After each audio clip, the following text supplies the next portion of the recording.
பெண்களை பொறுத்தின வரைக்கும் 40 வயசு அல்லது 35 வயசு அதுலேருந்து 40 வயசு ஆகும் பொழுது என்ன நடக்கிறது அப்படின்னா, இந்த மெனோபாஸுக்காக அந்த உடம்பு ரெடியாகிறது.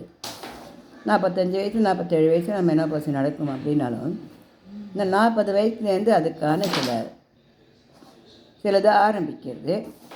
அந்த மாதிரி ஆரம்பிக்கிச்சு என்ன அப்படின்னாக்கா, நமக்கு இந்த அட்ரீனல் சுரப்பியில் மாறுதல்கள் ஏற்படுறது.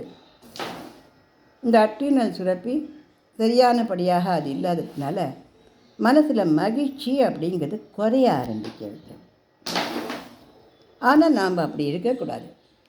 இந்த மனசில் மகிழ்ச்சி நிரந்தரமாக இருக்கிறதுக்கு, இந்த ஸ்டேஜை நம்ம சமாளிக்கிறதுக்கு நம்ம உணவு விஷயத்தில் அக்கறை எடுத்துக்கணும்.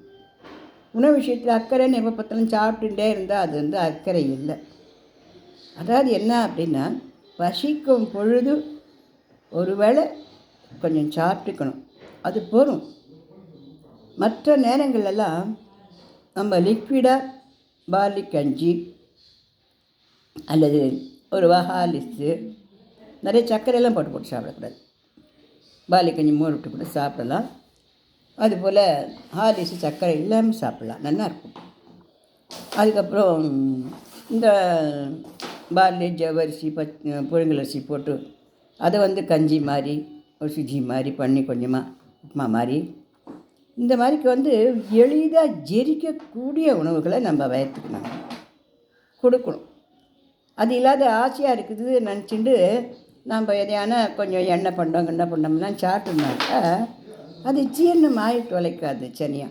அதனால எனக்கு சனியன்னா அவரை போய் காடை சொல்லுத, நமக்கு அது ஜீரணம் ஆயிட்டு தொலைக்காது. ஜீரணம் ஆயிட்டு தொலைக்காதுலாம் ஃபேட்டாக மாறிக்கிறது. இந்த ஃபேட் எல்லாம் ஹார்ட்டில் போய் என்ன பண்ணிக்கிறது, அடைச்சிக்கிறது.